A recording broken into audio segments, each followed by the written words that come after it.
Hey, so today we are going to be making a classic dish that you're all going to be familiar with after a heavy night out on the lash with your mates or whatever. We are making a doner kebab, or at least we're going to have a try at it. It's my first time. I've watched a few videos, seen a few other recipes, and I settled on one which I like the best, which was actually a Turkish guy making it, so it's pretty authentic, you'd think. I did start this video earlier with my microphone, but unfortunately the battery died, so I yabbered on for like 15 minutes before I realised it wasn't working. So I've had to start again, but without all the prep, so you're going to miss that bit, but at the end of the day I'm going to talk you through it. So anyway, in a bowl we have added 500 gram of lamb mince, 500 gram of beef mince, and about 250 gram of chicken mince. Some of the purists amongst you might be saying, well, that's not a doner kebab, it's made out of lamb. Technically not true. So from what I can see, doner means rotating slowly, basically, so that's where your rotisserie comes into it.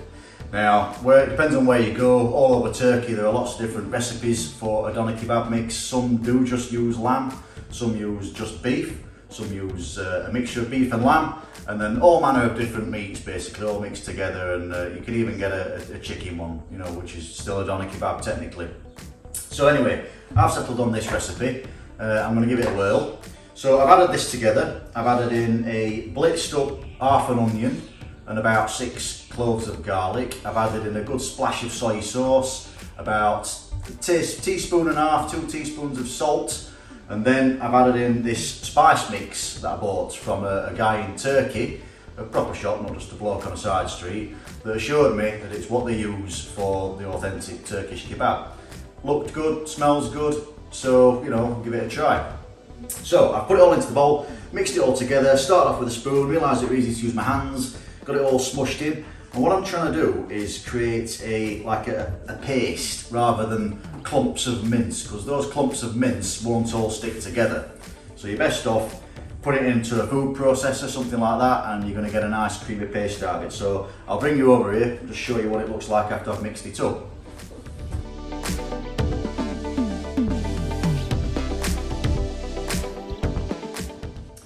Right, so the next step of this kebab is to get this meat out of here and put it onto a big sheet of cling film basically. So I'm just going to spoon it all out, and we're going to pop it on there.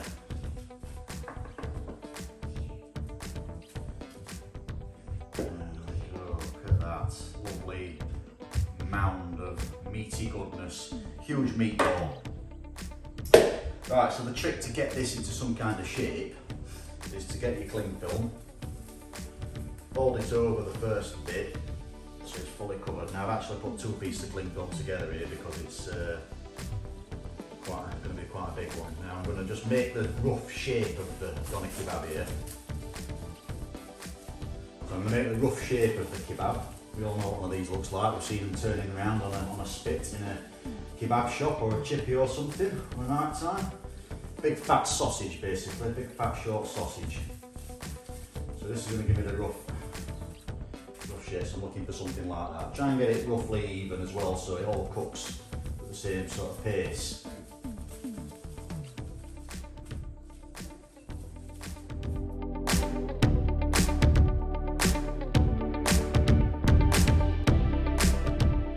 So I'm going to continue rolling this over,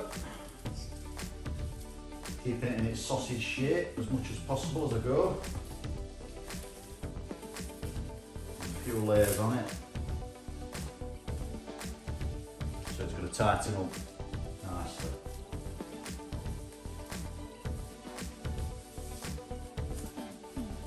Right, now it's time to twist the ends. So to get this as tight as possible, we're going to get a big Christmas cracker sort of shape. Now I'm going to pinch the ends, and what I want to do is I want to twist them in the opposite direction. Keep twisting them, you'll see it tighten up. What are you up to? Just my boy walking around.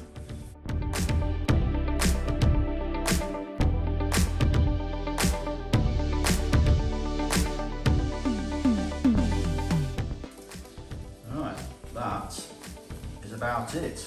So you can see now we've got a fantastic looking kebab shape, albeit quite a bit smaller than you see in the takeaways on a Friday night.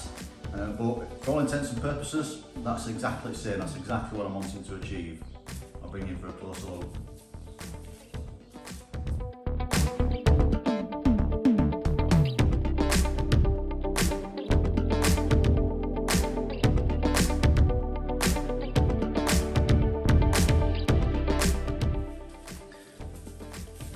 So the next step for this now is to put it in the fridge for a little bit. We're going to let it, so all the flavours in there melt together. About an hour or so in the fridge is going to be bang on.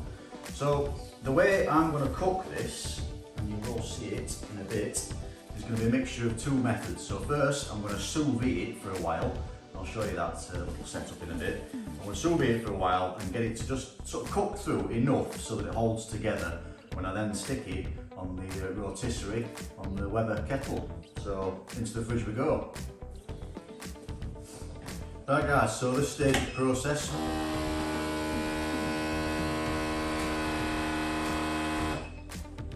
didn't mean to do that.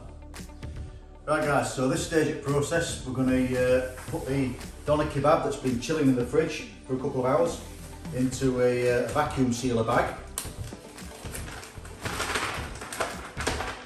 And we are going to get it into the sous vide. So first thing to do is to put the meat into the bag, and then we're going to use a vacuum sealer which is going to suck all the air out of this and enable us to sous vide.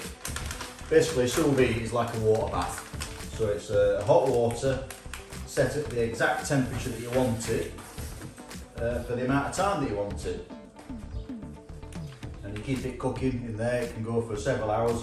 Fantastic piece of kit for doing steaks and things like that. So we close the bag. We are going to select the dry setting. It's a bit noisy. It's going to suck all the air out of there and it's going to heat seal the end of it. So you can see that shrinking that down, sucking all the air out. And when it's finished,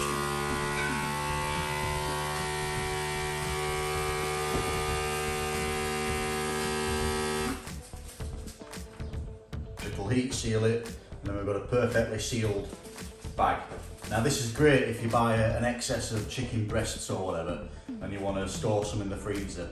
Doing them in a vacuum sealer, because it sucks all the air out, it's going to stop whatever you put in the freezer from getting freezer burn. And that's done. So there we have it. Vacuum seal. Right, the sous vide part of it. I've got the biggest pan I've got. I'm going to try and fit that in there. Hopefully it'll just fit. Ooh, just fits in. And then I've got a sous vide wand, which I'm going to clip to the side there. And I'm going to go fill this with water, making sure I don't go over the right lines on this. So now that's filled with water and I've got it to the right level, I'm just going to take this out for a little bit. And we're going to switch the sous vide wand on. And what I'm going to do is get this up to the right temperature. So the temperature for this is going to be 60 degrees. So I just need to adjust it with the little wand there. And with this particular one, I think you do this.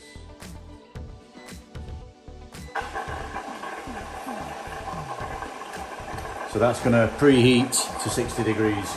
Once it reaches 60, the meat's going to go in and I'm going to leave it for about 4 hours. So once that's reached the temperature, 60 degrees, I'm going to pop this back in, make sure it's fully submerged, and then, 3 to 4 hours time. It's going to be fully cooked, but we're going to finish it off on the rotisserie on the Weber. Excellent.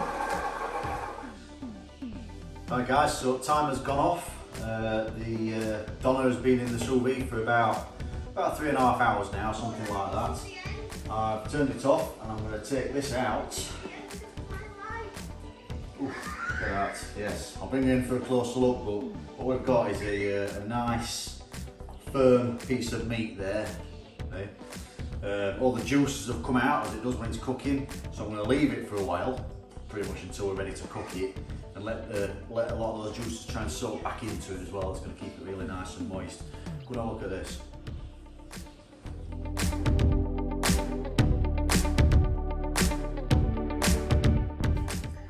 Right guys, so this has had a nice rest.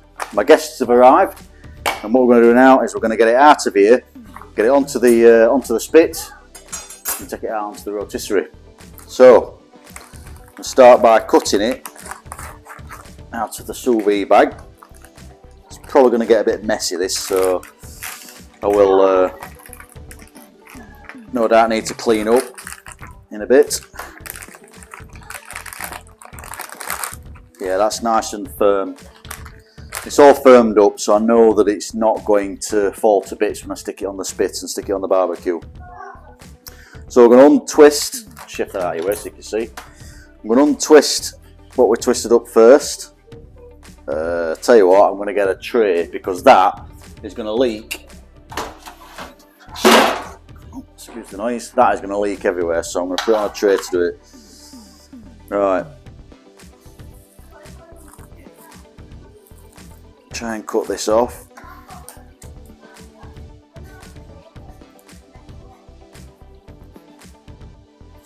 And get it out of the cling film.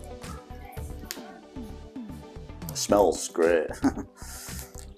It does really smell good.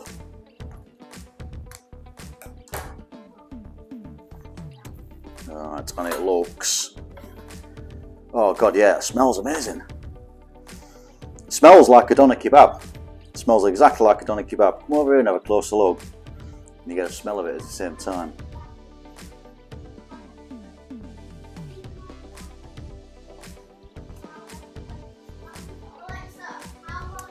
Right, that. You have 97 minutes left on your 45-minute timer. That is wonderful. Absolutely perfect. Right, the next step of this process is going to turn it into a real doner kebab. So I want to try and get this through the middle as much as possible. Ideally right through the middle, so it's not swinging off on a different angle. Let's see what that feels like.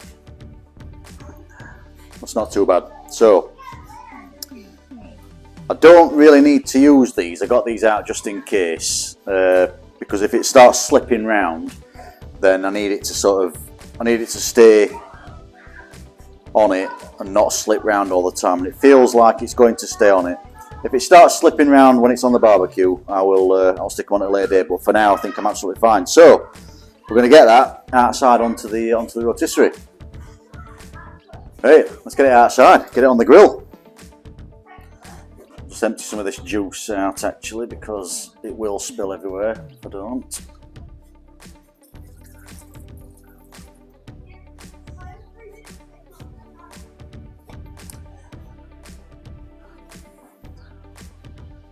Let's get this bad boy onto that grill. How much more time on the timer? Yeah, have a sniff of that. That smells like doner kebab, doesn't it? Doesn't it smell? It smells amazing. Yeah. Right, so you've seen this before. This is my Weber rotisserie. So we get the lid off. Try and find somewhere safe to put that. Get the crap out of everything.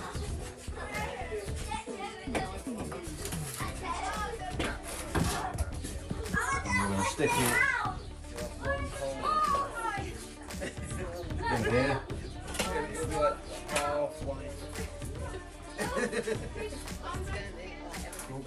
Helps if you turn it on and plug onto it. Schoolboy error.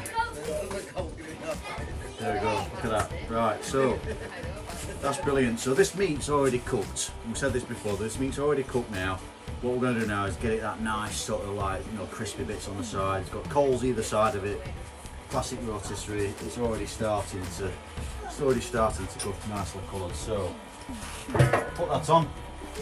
It is not going to be long. before that's done. We're going to see this in about 10 minutes, I reckon. Cheers.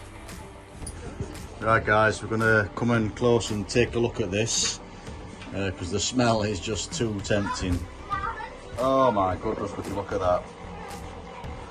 So it's been on here for about 15 minutes, something like that. It's got a nicely browned edge now. I'm going to put the lid back on. I think that's ready for the first few slices. So we'll be eating this in a few minutes. Bring it on. Right guys, we're going to slice some of this doner off. So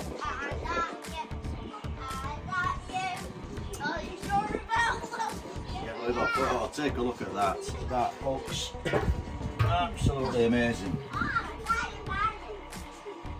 So I'm going to turn this off.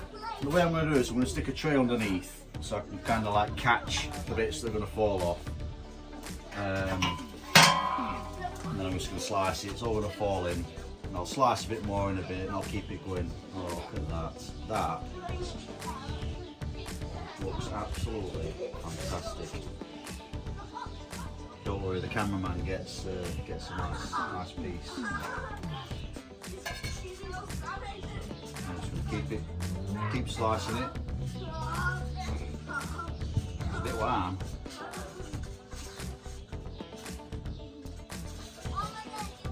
And the fact that the fat's still dripping out of it, the juice is still dripping out of it, is going to keep it all moist underneath while I cut the rest off. Turn that on, just turn it around a little bit. Like a pro. Although I'm not quite to the level where I can cut it while it's spinning. That's next level stuff. That. Right, so we've got a fork now. This is going to make life a little bit easier. It's just going to stop it from rotating as much while I'm trying to slice it. Yeah, I can get much better slices now. It's solid. And I can make sure that goes into the tray. Just another slice off there.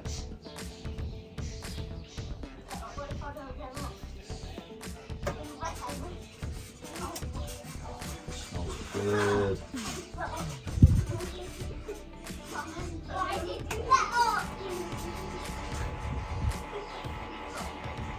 Right, I'm going to let that turn for a bit longer now and just get this bit sort of as nice looking as that bit, but I am going to get a bit off so we can all have a little taste. So this is for the chefs. Turn the rotisserie back on, give it another couple of minutes, come back, slice some more. We'll keep going like that until it's all carved up, and then I'm going to make some epic kebabs. Cheers.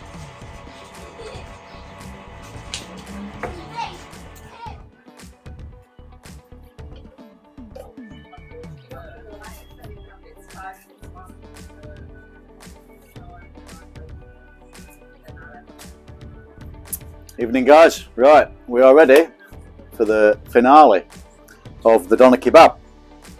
So, as you can see, we have had a few strips on this, but you saw that earlier, didn't you? So I'm going to turn the rotisserie off now. I'm going to take a final slice off there.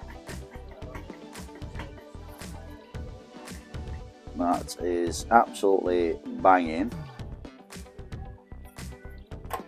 What we're going to do is we're going to prepare the kebab from scratch. So, I'm sure you've all done a kebab before. Spoke about this earlier on, you know, after a heavy night on a Friday, downtown somewhere. Flatbread, some sort of pita, whatever you want. You can put it in a burger bun if you like, or a wrap, or anything. Now I'm putting garlic mayo on here. This is our own made garlic mayo. We have actually made this ourselves. It's not special, it's just some mayonnaise mixed with some garlic granules and left to marinate for a little bit. Nevertheless, it's garlic mayo. So I'm going to spread that on. Try and get all that off because it's really nice. There we go. Garlic mayo. We're going to put some onion on there. Red onion, sliced up. Plenty of onion. Onion's really nice. Goes mint on a kebab.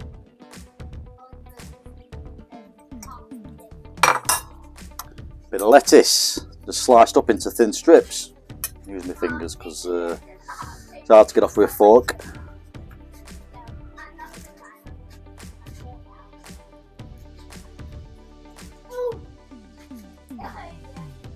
And then finally a few slices of good quality tomatoes. So these are some really nice, very red tomatoes. That's exactly what you want. Just going to layer them up, put them in a line along the length of the kebab. There's a couple left there, so I'm just going to bang them on. No point wasting them, is there? Right, and now the pièce de résistance. We're going to get that kebab meat that we've had there in the bottom of that pan, soaking up all that juice that's dripping out of that. I'm going to layer it on. We're going to layer on as much as we've got here. Oh, look at that. Yes. Yes, yes, yes. It smells so good.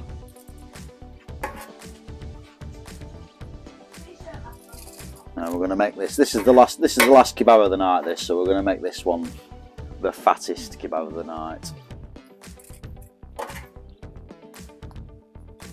And this big bit that's left there, I think we'll probably just sort of put that onto a grill because I'm going to cook some burgers next. Put it onto the grill, finish it off, and we can pick at that later on, can't we? Alright, brilliant. So, I've not got any traditional kebab chili sauce, which is a big shame actually, because I love kebab shop chili sauce, but what I'm going to use is it's a Louisiana Chipotle made by Bullseye. Bullseye, if you're listening, I'd love some free stuff for advertising and stuff, but this is probably one of my favourite. I'm going to call it a chili sauce, although it's not really that spicy. But we're going to lather a nice slob of that on there. This is really, really good stuff. Whoa! You can never get too much Bullseye, Louisiana Chipotle. So at this point my microphone decided to just stop working. I think it's probably due to the battery. It's just the cheap equipment that I'm using, to be fair. I need to invest in some new stuff. The more likes and subscribes I get from you guys, the easier this is for me to do. Anyway, so we've put a lot of nice chili sauce on this kebab, and we've just rolled it up into a sort of kebab shape type of thing. And yeah, what I'm going to do now is I'm going to cut it in half, because half is for me and half is for the cameraman, who is my best mate, and he's getting married next month. So everybody please, wish him well. Let's look at this. Oh my god, the red tomatoes, the green lettuce, the pink onions, the meat is just perfect. And I'll tell you what, this tastes easily as good as any kebab I've ever had at a takeaway on a Friday night while I've been really drunk. Now, okay, my taste may be judged, maybe slightly distorted by the fact that I'm very drunk at the time, but yeah, that is a good kebab. Seriously, fantastic kebab. Enjoy, guys. Enjoy the rest of the evening.